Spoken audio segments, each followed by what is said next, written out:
Let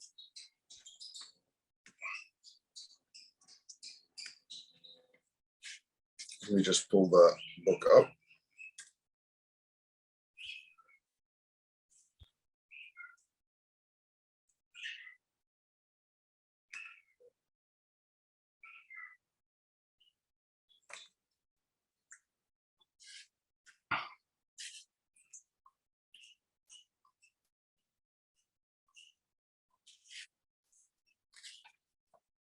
Okay, where's my pen?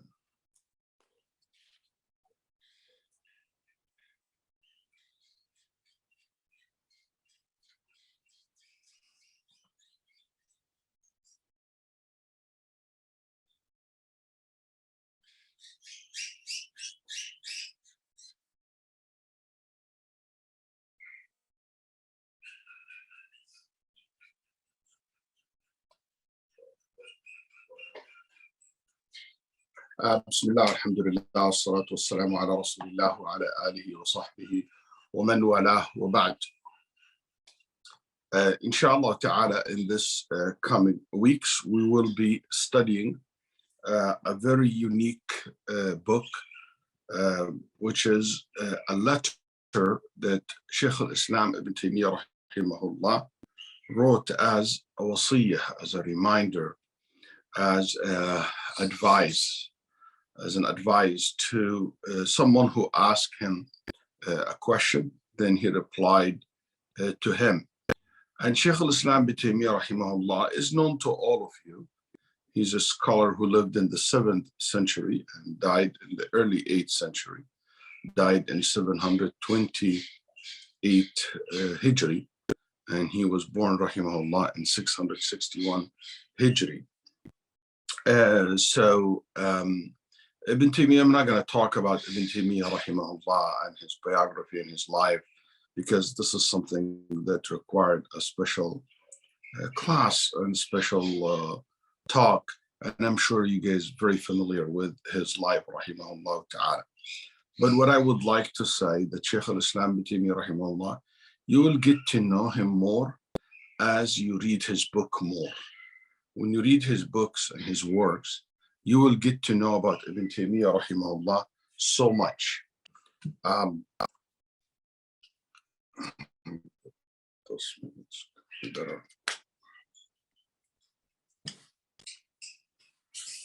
Yeah.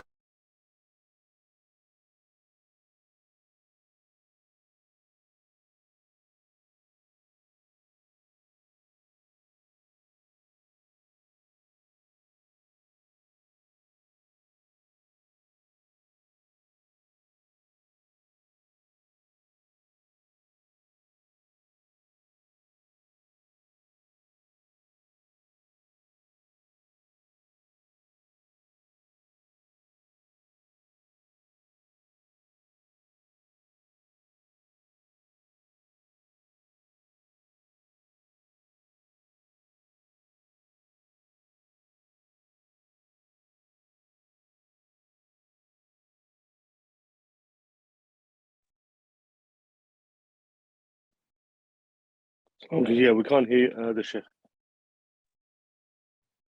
Yeah, I thought it was just me. He's just gone. I think he's gone offline.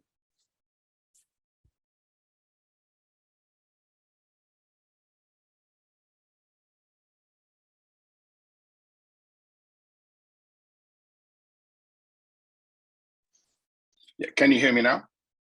Yes, alhamdulillah, we can. Yeah. Alhamdulillah.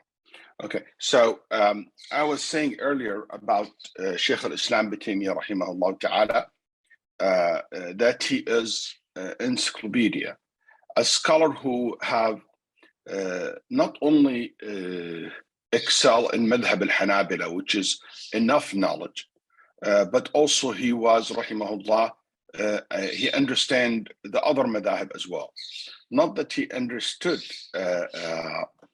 the madhab of Ahl Sunnah wal Jama'ah, he actually understood the madhab of Ahlul Kalam and the deviant sects, to the extent some of them said, Wallahi innahu a'lamu bimadahibina minna. We admit that he knows our madhab better than us. Yani he knows us our school of fiqh or theology or whatever better than us. And he was also not a person who not only he knows how he understands knowledge well, he knows also how to express knowledge very well. And he not only expressed knowledge in one way, no, he expressed his knowledge in writing and in teaching and in debating. And these three different skills, each one of them is very different than the other and required a set of skills that it is not common to be exist in one person. Not only that, but his rahimahullah understand spirituality very well. And he was a person of spirituality, a person of very soft heart, and an avid worshipper. Like when you hear that Ibn Taymiyyah rahimahullah stay until midday only making dhikr to Allah subhanahu wa ta'ala and making dhikr and dua and istighfar, then after that he start. And he said, this is like my breakfast, like my lunch. Without it, I can't survive. Without this meal, I can basically finish my day. So he was not someone also who was rahimahullah just involved in ilm or just in ibadah, but both in intellect and also in spirituality. A person who made so many jihad and so many stories about al-amr bil-ma'ruf and nahy al-munkar and nasiha and interacting with people, Muslim, non-Muslims, you name it. Not only that, but also languages, other knowledge and science. He studied, he knows about, you see, when you read his books, you know him you start knowing him well. When he speaks about different types, especially when it comes to philosophy and the Greek philosopher, Roman philosopher, Hindu philosophers, and their ideologies and where they're coming from, to the extent that he himself said that I want to read about Latin and Greek philosophers. So I learned Latin and I read their book with their mother tongue, and I debated them with their tongue too. He learned Hebrew to be able to understand the Old Testament and read it with Hebrew. Rahimahullah, he said, I learned it in 6 months. And many other things like that make you just stand in front of a giant and an incredible scholar, rahimahullah ta'ala. And that's why when a man like this will write an advice, will write a reminder, will give you an advice, it becomes so valuable and so important, especially in the area where he specialized in. An MBA program,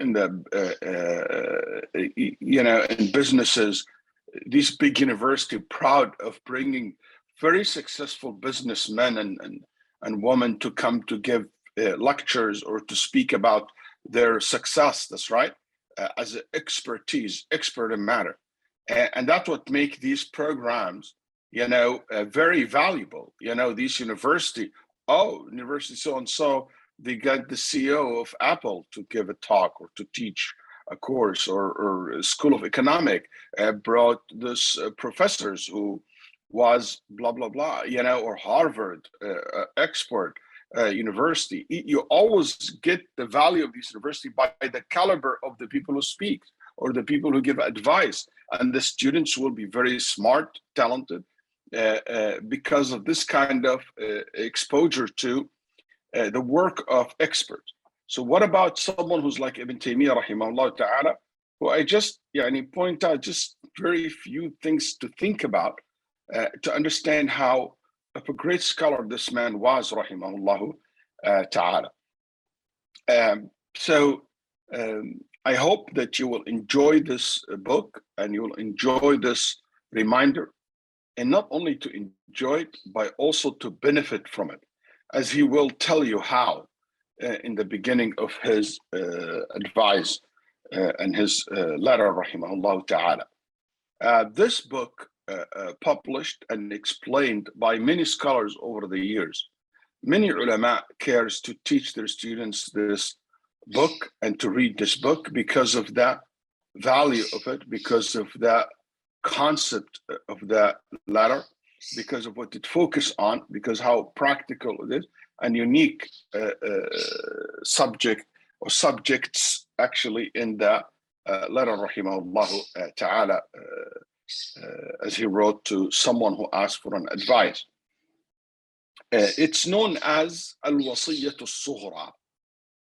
And I think in your binder, or the binder, it's printed as Concise Legacy. Concise Legacy. I'm not sure about the word concise legacy. Concise as a Sughraa is the best way to translate that, but I will leave this to you. But what I would want to say that Ibn Taymiyyah did not call it a Sughraa, concise or anything of that nature, rahimahullah ta'ala. But Ibn Taymiyyah, rahimahullah ta'ala, he didn't give it a name, it's just a letter. And this letter was read in front of him and he approved it, rahimahullah, before it was sent and copied and shared.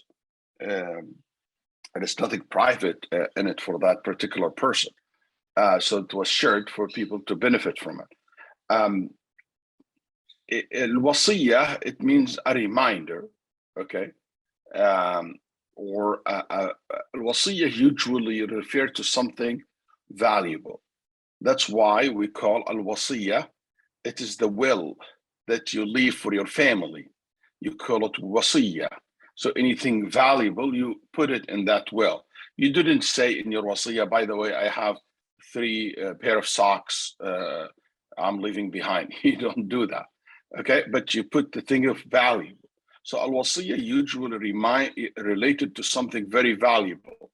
And al-Wasiyyah, when it comes to death, that's something different than the will that you leave behind you upon death.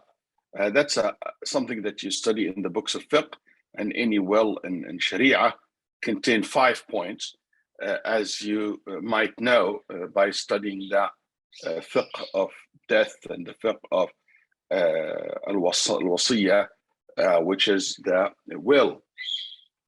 But the al-Wasiyyah here, it means a reminder, it means advice, it means admonition, which is words al-Maw'idah, al-Tadhkirah, al-Nasihah, al-Tawasi. Allah says in the Quran, tawasaw bil-haq wa tawasaw bil-sabr. Yani they remind one another, they help one another, they encourage one another. Okay, so al-Wasiyyah, it is basically an advice or a valuable information that you pass it to someone.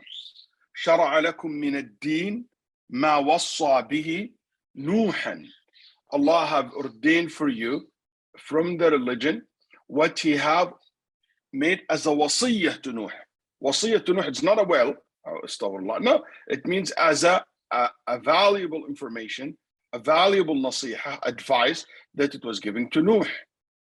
Allah subhanahu wa ta'ala said, وَالَّذِي أَوْحَيْنَا وَالَّذِي أَوْحَيْنَا إِلَيْكَ وَمَا وَصَّيْنَا بِهِ.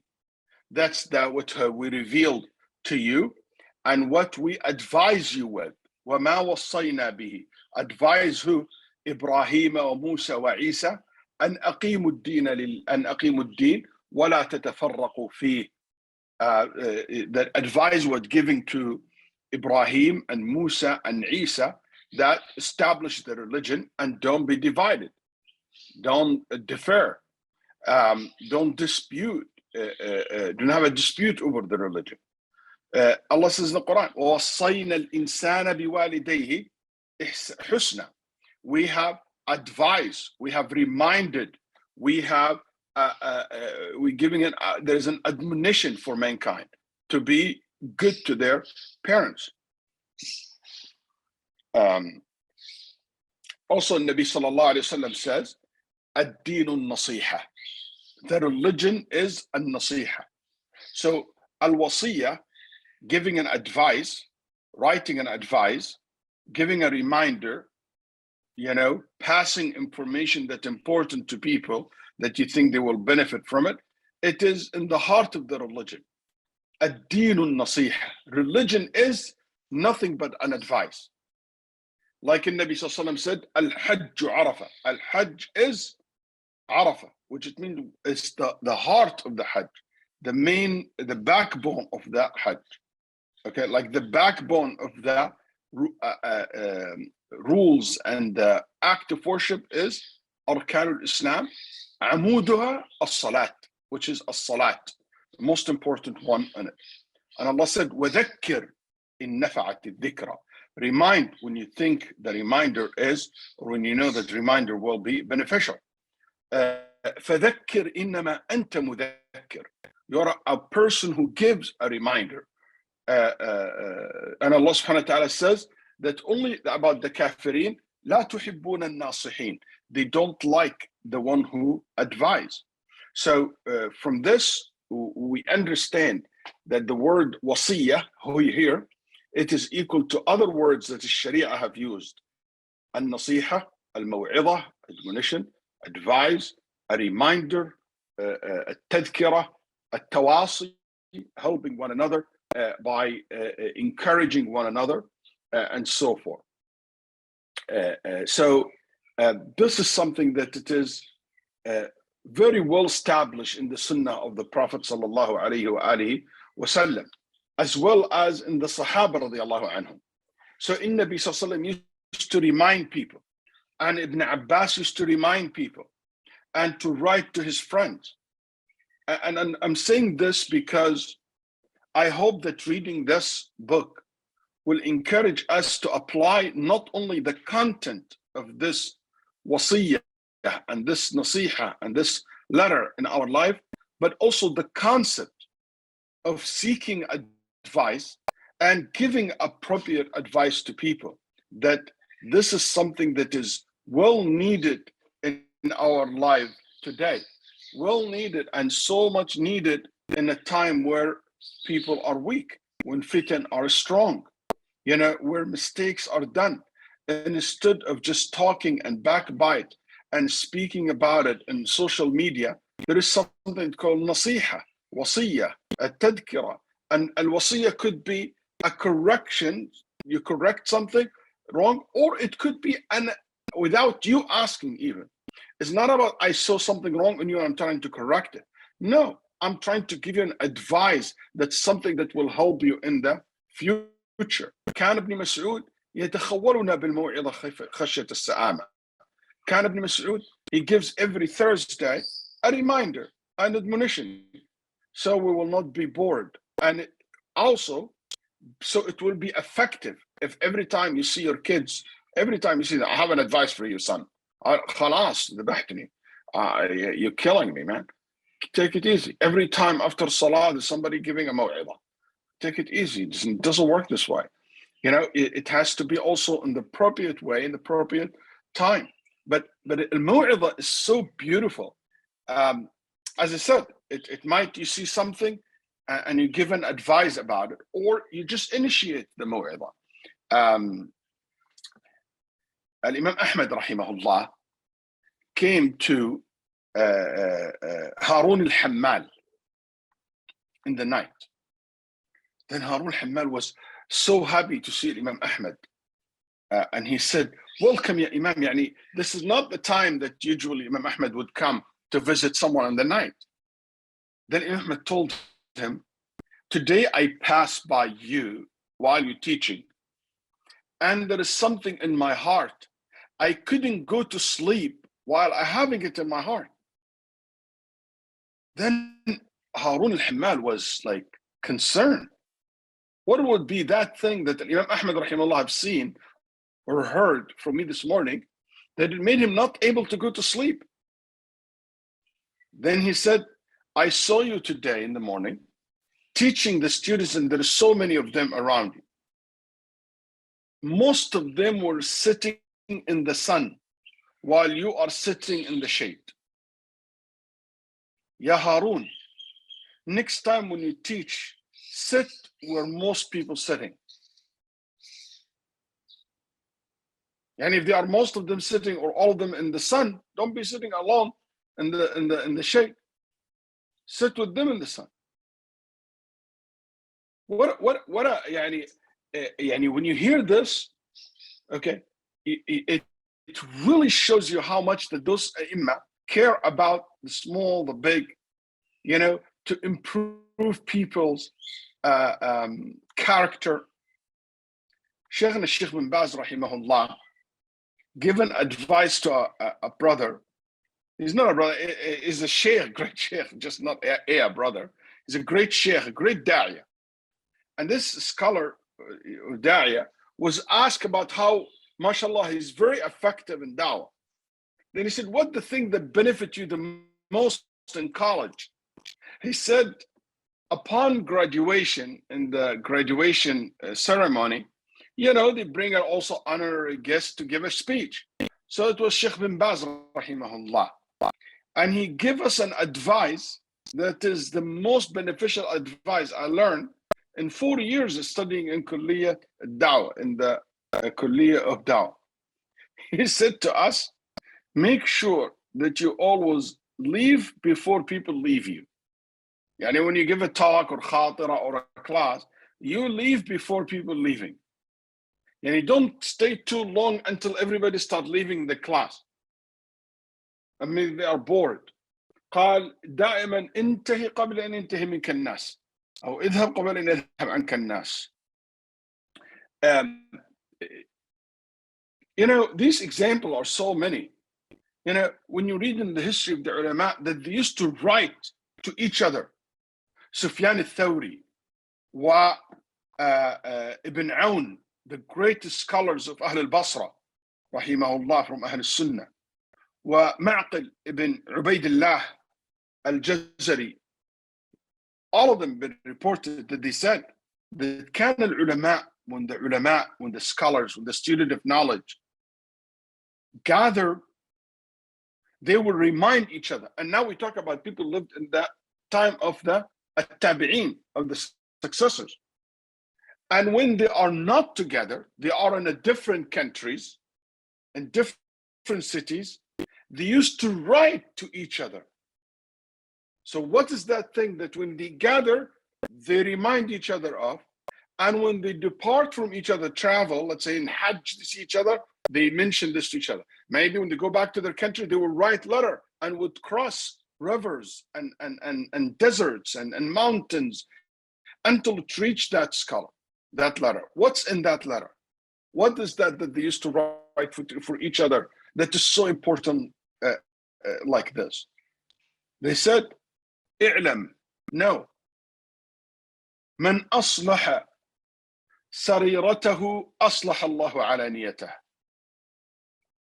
If you fix or improve or have a good private life, your public life will be good as well. When you're privately good, you'll be publicly good. وَمَنْ أَصْلَحَ مَا بَيْنَهُ وَبَيْنَ اللَّهِ أَصْلَحَ اللَّهُ مَا بَيْنَهُ وَبَيْنَ النَّاسِ. And if you fix what's between you and Allah, your relationship with Allah is excellent. Allah will take care of what your relationship with people. قال ومن اهتم بأمر آخرته كفاه الله أمر دنياه. And if you focus and you pay attention and put priority to the akhirah, Allah will take care of your worldly affairs.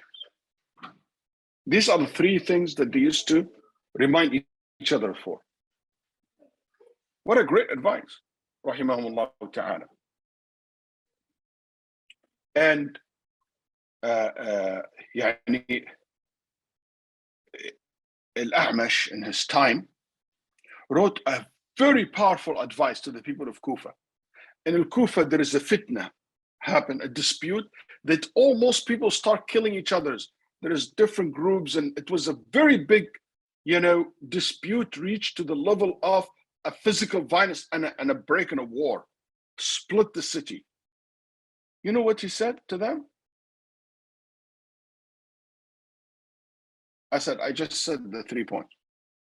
Oh, sorry, Sheikh. I thought that was only to the good.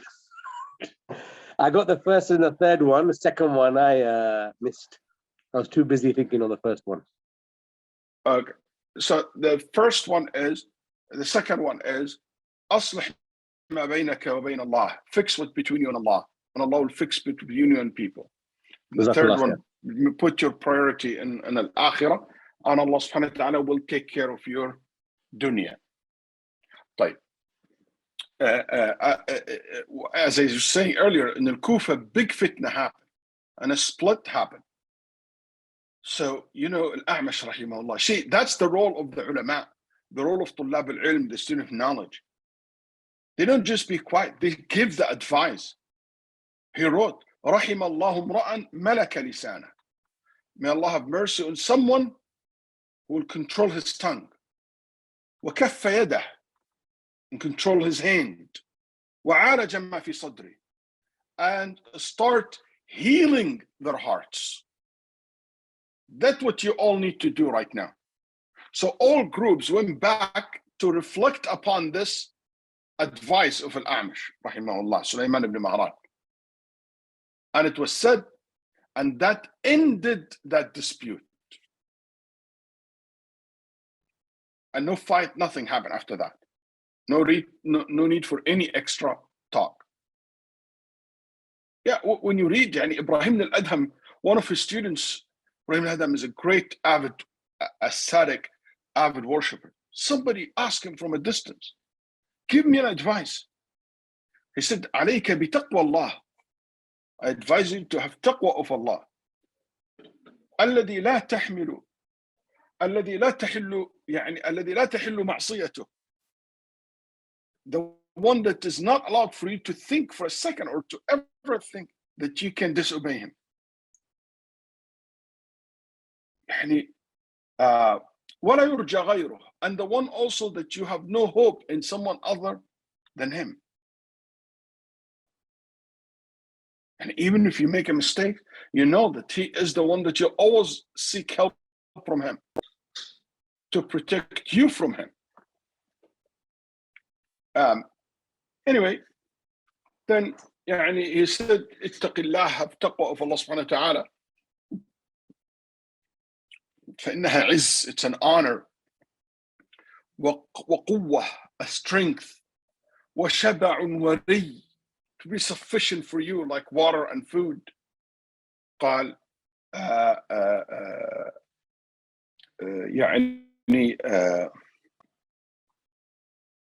and it will elevate your status in dunya. This person who focuses on taqwa, and we'll talk more about that, Insha Allaah ta'ala. My point is, this wasiya, this advice, is not something strange or something unique to Ibn Taymiyyah. Ibn Taymiyyah wrote so many wasiyah, so many advices. He sent so many letters. Guess what? To scholars, to students of knowledge, to average Muslims, to kings, rulers, khulafa, umara, Muslims and non-Muslims. One of the letters that you can read, I don't know if it's translated in English or not, it's called al-Risala al-Qubrusiyah. The Risala, the letter, the Cyprus letter, the Cyprus, because it was for the king of Cyprus, who was a Christian. And in it, he ended with making dua for that king. And anyway, he wrote letters, rahimahullah ta'ala, and advices to so many people, and people seek that. Ahmad ibn al-Wasiti, a great scholar, he studied philosophy and ilm al-kalam, and he listened to what the Ash'ari said, the Mu'tazili said, and all this kind of, al-Qadariyah, and he got so confused. And he asked Shaykhul-Islaam Ibn Taymiyyah, tell me how to solve, I'm confused. Then Ibn Taymiyyah, rahimahullah, give him a beautiful advice. قال عليك بالسنة فإنها الكافية الشافية. I advise you to go back to the sunnah of the Prophet ﷺ. it is the one that will heal your doubts, will remove your doubts, and it will be sufficient for you from all these books that you're reading. And it was the reason for him to change, rahimahullah ta'ala.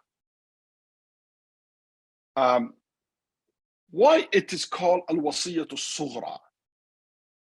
Al-Wasiyyah as-Sughraa, he said concise, but as-Sughraa, al-ulama mention it, name it as-Sughraa as a minor, to differentiate between this and the one that is longer, maybe the shorter Wasiyyah.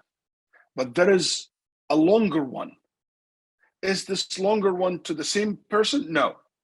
The longer one, it is al-Wasiyyah al-Kubra. And I'll be honest, I was thinking about teaching al-Wasiyyah al-Kubra in this class, but I said, let's start step by step. So definitely it is, if it's available in English, it will be an excellent book to read next. And it's a beautiful book to read, a beautiful letter. It's called al-Wasiyyah al-Kubra by Shaykhul-Islaam Ibn Taymiyyah, rahimahullah. He sent it to the followers of a very famous sheikh and a very controversial figure as well. His name, Adi ibn Musafir al-Umawi. It was said that he is from Bani Umayyah. It says like his fifth grandfather, the fifth generations from Marwan ibn al-Hakam, the famous Umawi leader. Ibn Taymiyyah said it's impossible to be the fifth grandson. But in any way, it is common that it was said that way. This scholar, Adi ibn Musafir, he moved from, he didn't want the power of the royal family, and he started seeking knowledge, and he was known more of what? Of ibadah and zuhd and ta'a, and he was loved, and he chose to live among the Kurds in north of Iraq, even though he was born in Damascus and stuff, who is Umawi, but he chose to live among the Kurd. And the Kurd at that time are a very ignorant group. Like there's no knowledge, there's lack of Arabic language. So he went and he lived there, rahimahullah ta'ala. He was born 477, and he died about 555. Okay. Some said 577, something like that. So it's the debate about the time when he died, rahimahullah ta'ala. He lived about 90 years in general. Anyway, going back to the topic, to what we're saying. So Adi ibn Musafir, this guy, or this imam, rahimahullah, lived in Akkad, and he had a lot of followers. Today, the Yazidis, the famous deviant satanic worshippers, they claim that they are followers of Adi, by the way.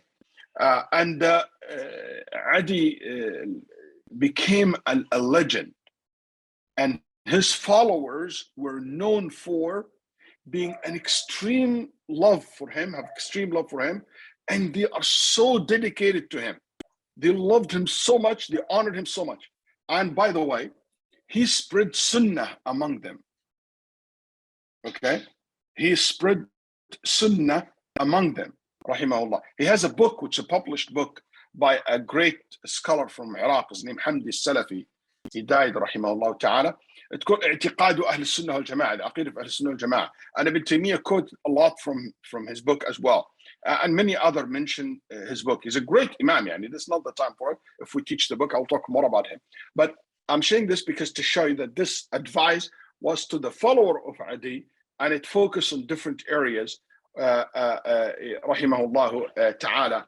He talked about the quality of Ahl Sunnah wal Jama'ah. What are their qualities? Al-ittiba' and moderation, al-wasatiyya. He talked about certain issue related to ru'yatillah azza wa jal, seeing Allah subhanahu wa ta'ala, because it's a problem that appeared in that part of the world at that time. Also, he talked a lot about usul al-dalal, the reason why people go deviant or be misled or misguided or deviate. like following the fabricated narrations, al-ghulu, being extreme in al-salihin. And he had written a beautiful, beautiful advice in regard to how to deal with the shuyukh, the leaders, the madhahib, the school that you belong to, and what is allowed and what's not allowed in regard to this area. He talked about what disunity means, what disunity means, what al-jama'ah means, and also what is wali, al-wilayah, and being a saint or being a righteous person means. There is beautiful talk. It has points that is Ibn Taymiyyah repeat a lot because the book that we have is a collection of different letters to different people. So there is a lot of repetition. But what he said in that letter, the major wasiya, is something very unique, very rarely to find it in other letter of his. And anyway, maybe we put it as a candidate, inshallah, for the next one. But today, we would like to start with the first one, which is, or this minor one or short one, which is known as al-Wasiyyah, as-Sughraa. There is somebody wrote something in the chat. He said, father of Mut'im. I don't know what that is.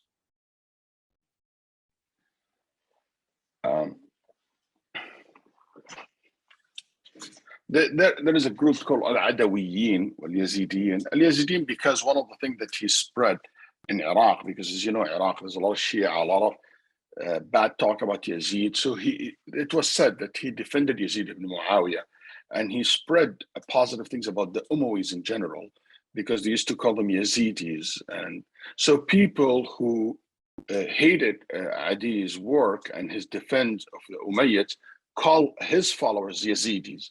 And it became later on, a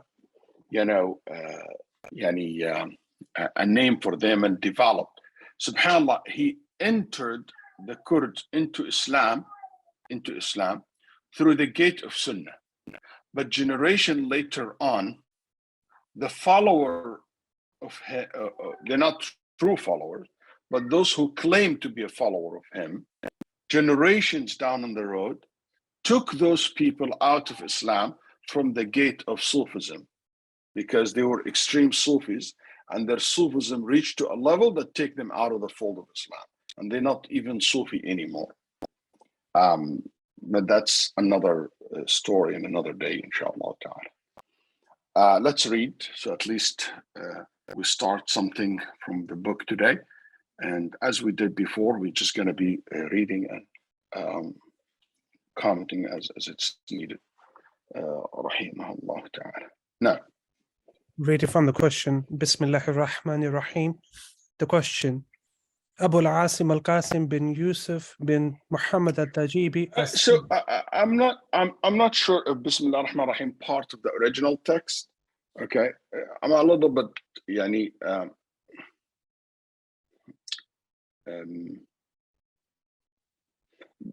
in books we're very we look carefully to everything it's said, not to said. So I don't think it is part of the original text. But maybe the one who published the book just start with Bismillah ar-Rahman ar-Rahim for the barakah of it. Yes. Abu al-Asim al-Qasim bin Yusuf bin Muhammad al-Tajibi al-Sabti al-Maghribi says, I requested our leader, the Sheikh, Faqih, Imam, respected scholar, vanguard of Hold on. Sorry. Just after every sentence, I'm going to ask you. So be patient with me. Abu al-Qasim, his name Alamuddin al-Qasim, also Ibn Yusuf, the son of Yusuf ibn Muhammad al-Tajibi. And when we say al-Tajibi, because Tajib, at-Tujibi, not al-Tajibi, at-Tujibi, at-Tujibi with Dhamma. Tujib is a name of a woman. Tujib bintu Thawban. She is a famous woman from Madhaj, which is one of the Arabic tribes that migrated from Arabia to Al-Andalus and settled in Al-Andalus. So this Imam, who was born 660 in Valencia, in Andalus, Spain today, he lived there, and he was a very well-known scholar. And one of the things that was so recognized about him is that he was a historian. He met so many people. He wrote a book about his journey, that it is called Rihla, his journey, that Ibn Hajar rahimahullah was amazed by it. He said, this book is amazing, and it's 3 volumes. It's a very big one. And in it, he documented all the things that he have witnessed, seen, met, and so forth. And he, rahimahullah, his writing for the history is so unique because he was himself a poet, a very eloquent, a very excellent writer. And not only that, he had a beautiful, outstanding handwriting. His handwriting was beautiful. His calligraphy is beautiful. In that time, any scholar who writes very well, he knows how to write well, and his handwriting is beautiful, immediately have an advantage, and that's a skill that rulers like. So a sultan at that time, he loved him, he respected him, he honored him, he supported him. And the Imam wrote a book for the Sultan as a gift. And it's interesting. What's the topic you think he would write for a ruler? He collected for him a 40 hadith from the best hadith that he heard and related to al-jihad fi sabilillah and the virtue of al-jihad fi sabilillah. Anyway, he died, rahimahullah, in Sutta in 730. So he lived about 70 years. And he went he memorized the Quran, the 10 qira'ah. He studied ilm al-hadith, and he was good at it, as al-Dhahabi, rahimahullah, said about him. And he traveled for Hajj, and when he went to Hajj, he started traveling to collect ilm and knowledge. He went to Egypt, and he studied in Egypt with great scholars. The most famous Shafi'i scholars, Ibn Daqiq al-Eid, rahimahullah, and also the famous muhaddith, Ibn Asakir. And he even narrated from Ibn Asakir, Muwatta Malik, not the whole book of Muwatta, but most of it, a few chapters he was missing, in a very, very high isnad, yani very short isnad, very high, close to the Prophet sallallahu alaihi wasallam.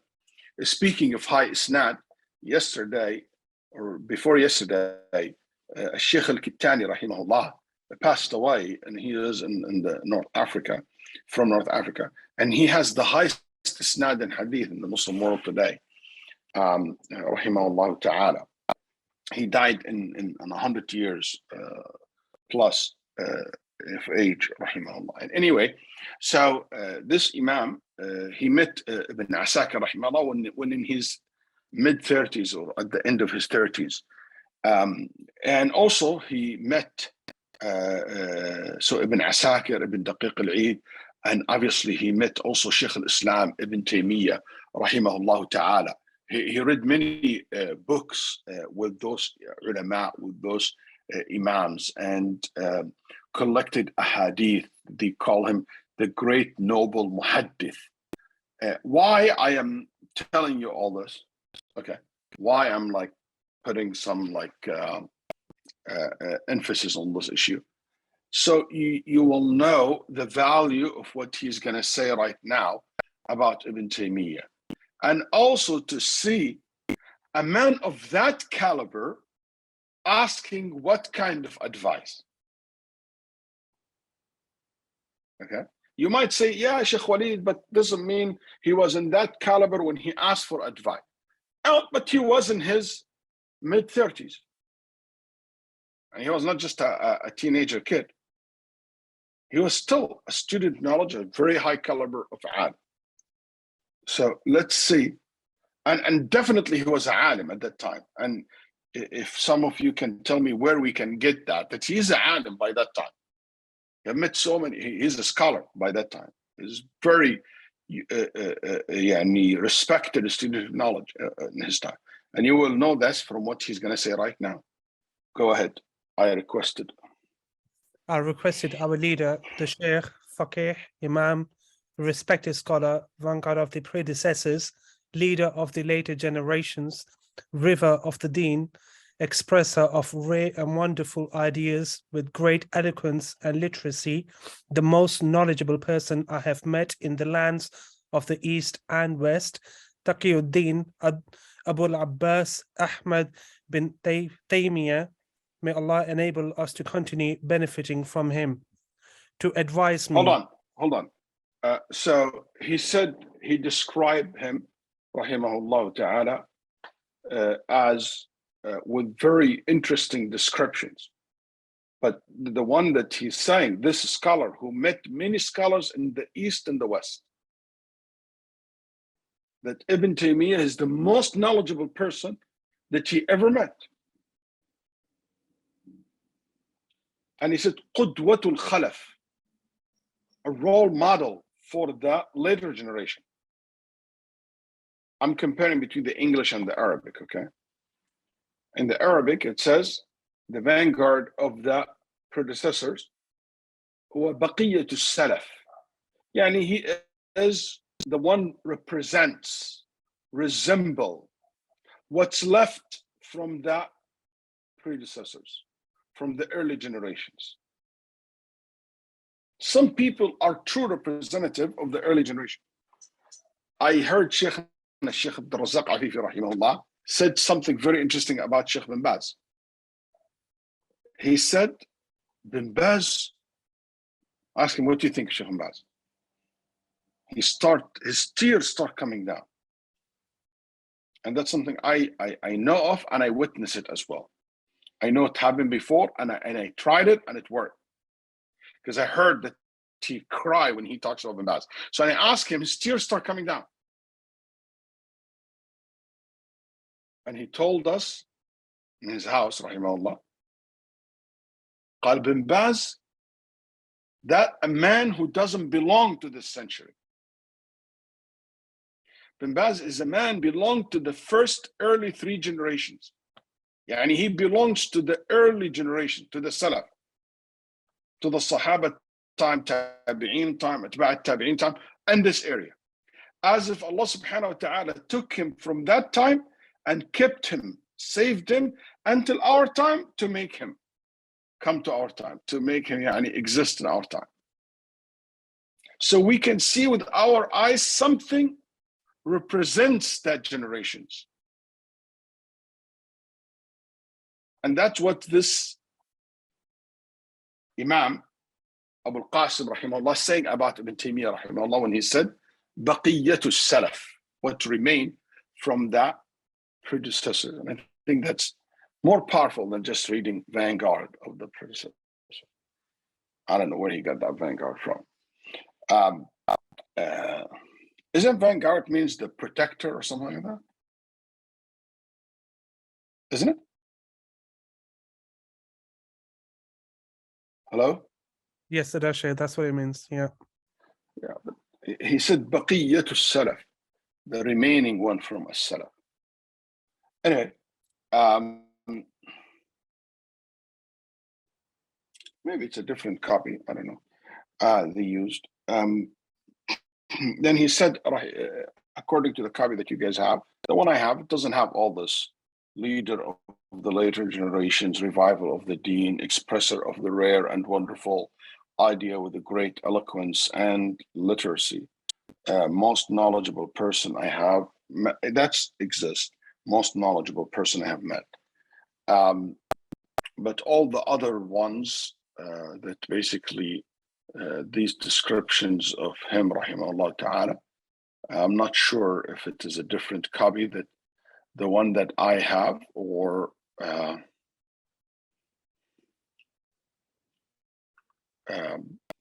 something else. Sheikh Sulaiman copy does not have that, Sheikh. There's 2 copies. Sheikh Sulaiman Ruhaili, that does not have the same descriptions. Yeah, I have also my own copy, and it doesn't have that description. So that's one of the things that some people just added, and very lenient with the translations, which is not an honest way of translating.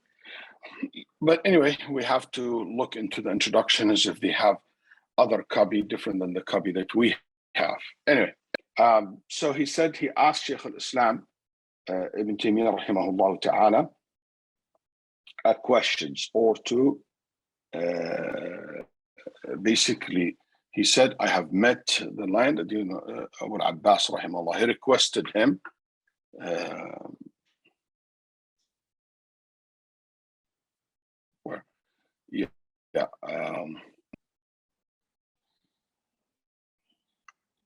to advise me. Yes, that's where we stand. Okay, go ahead. Bismillah. To advise me towards what would set right my affairs concerning deen, religion, and dunya, worldly matters. To point me towards those books which I may rely upon regarding knowledge of hadith and other sciences of the Sharia. To draw my attention towards the best of righteous actions after the compulsory duties. To explain to me those qualities and skills attaining which should outweigh all my other aims. All of this by way of concise guidelines. May Allah safeguard him, and peace and Allah's blessings be on him. So he asked him, rahimahullah, for a wasiya, for an advice. I wish that they named the book the advice or the wasiya, or the reminder. So he asked from him three things or four things. Number one, he said something that it will basically set right my affair concerning deen and dunya. شيء يصلح ديني ودنياي. Something will help my deen and dunya. That's interesting. So he's not only for the deen, for the dunya as well. Also, a book that I can rely on in ilm al-hadith or other fields of knowledge that he will recommend for me. Okay?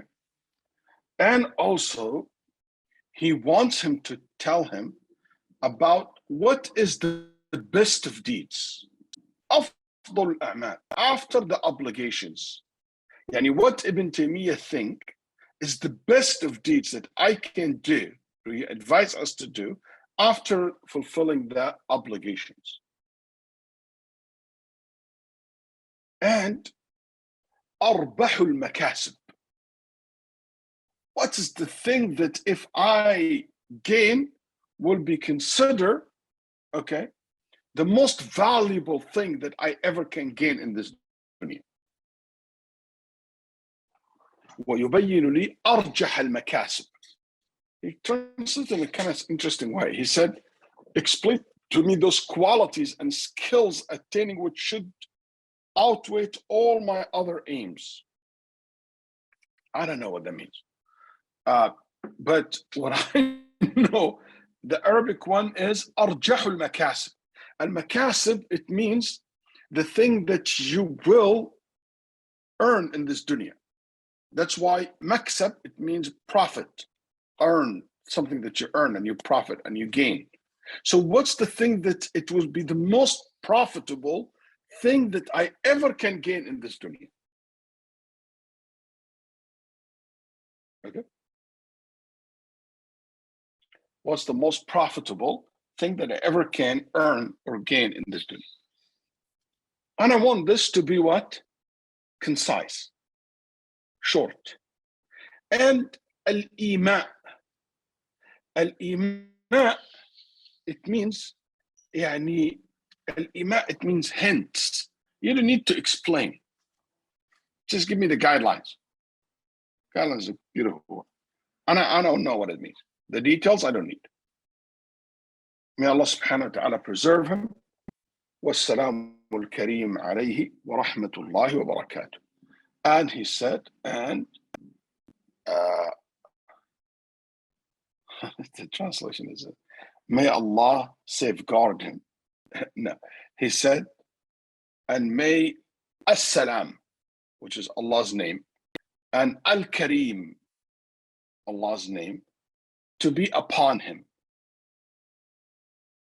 Yani, it is another word, may the name as-Salam and the name al-Kareem bless you.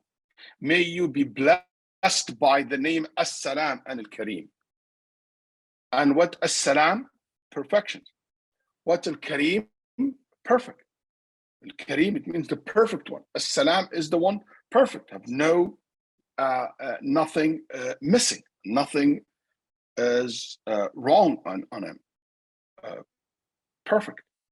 So be upon him, and the mercy of Allah, and the blessing of Allah too. It's like when you say Assalamu alaikum, yani Allah's name, As-Salam, be upon you. That's one of the meaning of the word Assalamu alaikum. Yani I ask that and the name of As-Salam to be upon you, to bless you, or to get from it what it meant for, which is Allah's name, As-Salam, which is the source of all salama, safety, tranquility, peaceful, perfections, and so forth. He asked it to be short. Why? Because it's a reminder. And reminder must be short, not to be long, like what we're doing right now. So we'll stop here before we start with what Ibn Taymiyyah rahimahullah said. And Insha Allaah next week, it will be easier because we don't need to do all these introductions about the concept and the topic and the individuals. We'll go straight to the meat, Insha Allah ta'ala. Thank you very much. Wassalamu alaikum wa rahmatullahi wa barakatuh. And if somebody has a questions or comment, tafadhal. Sheikh, I have one question about the hadith that you shared right in the start, ad-deen wa nasiha. The follow-up from that hadith, where the Sahaba asked, "Qulna liman." Liman means on what? So To who? The way we've always said the translation of ad-deen wa nasiha is deen is advice, but from the follow-up of the hadith, it's the things that are said is Allah and the book and the prophets. So is it sincerity or is it advice? No, al-nasiha is one word that used in different ways. So al-nasiha is a very, it's like the word at-taqwa. At-taqwa has many different meanings based on the context. So that's why when they said al-nasiha, you will think al-nasiha means advice. But he said, no, it is al-nasiha to Allah. So I know that's not advice. So what al-nasiha here means is to be basically sincere with Allah subhanahu wa ta'ala, is to be sincere in the worship of Allah. So what about al-nasiha to his messenger? It means to be sincere in your following. To the Quran is to basically to be accepting the advice of the Quran, to accept the Quran to be your guidance. So what about أئمة المسلمين وعامتهم, the leader of the Muslim? It means is to not to break the unity of the Muslims, not to go against the rulers, as long as they are Muslims and they are keeping the Sharia of Allah subhanahu wa ta'ala, and also as long as it doesn't lead to a chaos and a disturbing. But also it means advising them, reminding them, making dua for them. But for the Muslimin in general is by advising, by being sincere in dealing with them, by being honest with them, by being cooperating with them, by loving them, by establishing brotherhood. So the word an-nasiha, it's a very general meaning here, could mean ad-deen, the religion. And I know this translation, advice, is a very, doesn't give justice to the translation. Okay? And that's common. even sometimes in Arabic. I give you another example that is very, very common, even though almost, not every, but almost the early generations understood something, and the people later on, especially in these days, have a complete different use for it, which is the verse in the Quran, وَإِنَّكَ لَعَلَى خُلُقٍ عَظِيمٍ. What that means?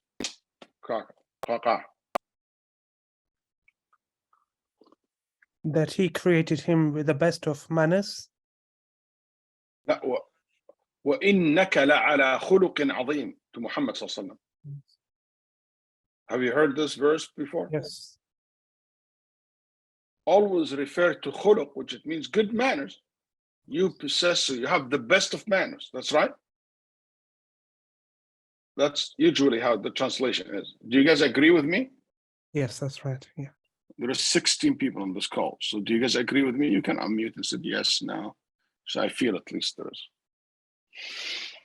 Yeah, that's how it's normally translated. Yes. But if you look at the Mufassirin among the early generations, you'll say, إِنَّكَ لَعَلَى دِينٍ عَظِيمٍ. You're upon the best of religion, but not about mannerism. So, but the word khuluq, manners, actually it can be a very big word, big meaning, that means equal to the word religion. You follow? So the whole religion is manners, because it's the manners of dealing with Allah, the manners of dealing with the Quran, the manners of dealing with the Prophet, the manner of dealing with the Sunnah, the manner of dealing with the rules, the manners with dealing with people. What's all the Sharia? So some words can be very big in it is in the meaning that it carries. And the word khuluq, the word taqwa, the word nasiha is one of them. Yes. Anybody else?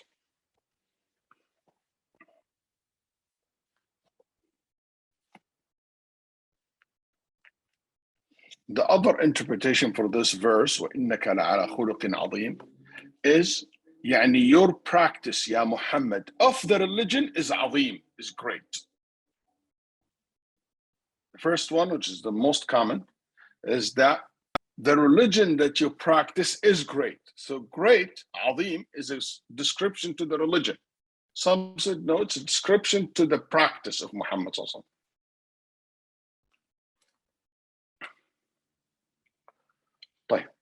Anybody else has a question or a comment?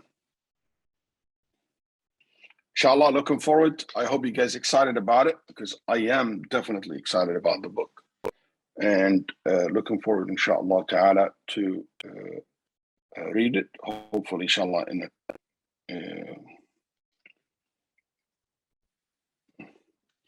we finish it soon, inshallah. Assalamu alaikum wa rahmatullahi wa barakatuh. وعليكم السلام ورحمة الله وبركاته. جزاك الله خير شيخ.